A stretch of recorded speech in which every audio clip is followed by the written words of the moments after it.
Moving on, Visakha తీరంలో విశాల దీపోత్సవం ఇవాల్టి నుంచి 2 రోజుల పాటు వైజాగ్ తీరాన లైట్ హౌస్ ఫెస్టివల్ అట్టహాసంగా జరగబోతోంది.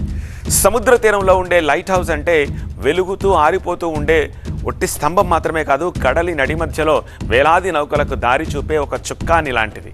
అందుకే లైట్ హౌస్ ప్రాముఖ్యతను గుర్తిస్తూ ఉత్సవాన్ని షురూ అయింది.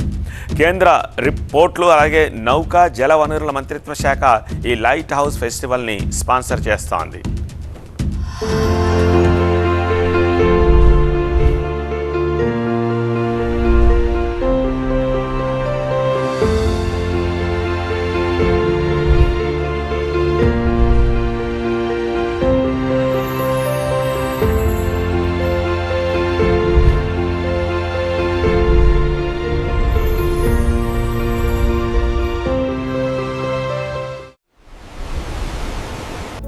Resonance mini JEE mock test కి రిజిస్టర్ చేసుకోవడానికి minijee.com ని విజిట్ చేయండి. Initiated by Resonance, media partner TV9 Telugu.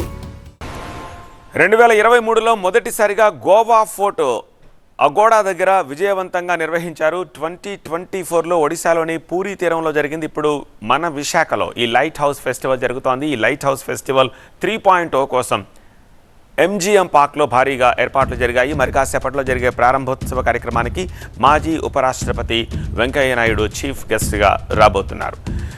దేశంలోని 75 చారిత్రక లైట్ హౌస్లను పర్యాటక కేంద్రాలుగా అభివృద్ధి చేయడం, లైట్ హౌస్ టూరిజాన్ని విస్తరించడం ఫెస్టివల్ మెయిన్ ఫోకస్గా తెలుస్తోంది. సముద్ర సంబంధిత వారసత్వాన్ని ప్రోత్సహించడం, ఇందులో తీర ప్రాంత వాసులను భాగస్వాములను చేయడం ఈ ఫెస్టివల్ మరో ఉద్దేశం. తీర ప్రాంత ఆర్థిక వ్యవస్థను బలోపేతం చేయాలన్న ప్రధాని మోదీ ఆలోచనల మేరకు ఈ లైట్ హౌస్ ఫెస్టివల్స్కి ప్లాన్ చేశారు. సంగీతం, స్థానిక వంటకాలు, సాంస్కృతిక ప్రదర్శనలు, చరిత్రపై చర్చలకు ఈ ఉత్సవంలో ప్రాధాన్యత ఇస్తారు.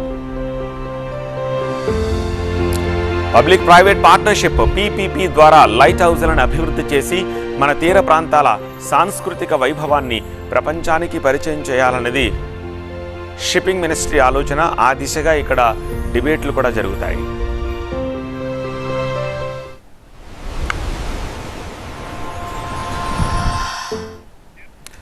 లైట్ హౌస్ ఫెస్టివల్లో భాగంగా ఇవాళ ఉదయం ప్రత్యేక స్టాల్స్ ప్రారంభించారు. కేంద్ర పోర్ట్స్ అండ్ షిప్పింగ్ శాఖ సెక్రటరీ విజయ్ కుమార్ హస్తకళలు, వస్త్రాలు, చెక్క బొమ్మలు, చిత్రకళ, ఆహార పదార్థాలకు సంబంధించిన వివిధ రాష్ట్రాలకు చెందిన స్టాల్స్ ఆకట్టుకున్నాయి. సో ఇవాళ రేపు స్థానిక కళాకారుల ప్రదర్శనలు ఉంటాయి. సంగీతం, నృత్యం, సౌండ్, ఆర్ట్ అలాగే బీచ్ యాక్టివిటీస్తో పాటు విశాఖ తీరంలో ఫుల్ ఫెస్టివల్ జోష్. సో వైజాగ్ సిటిజన్లకు సంక్రాంతి పండుగ ముందే వచ్చిందనమాట.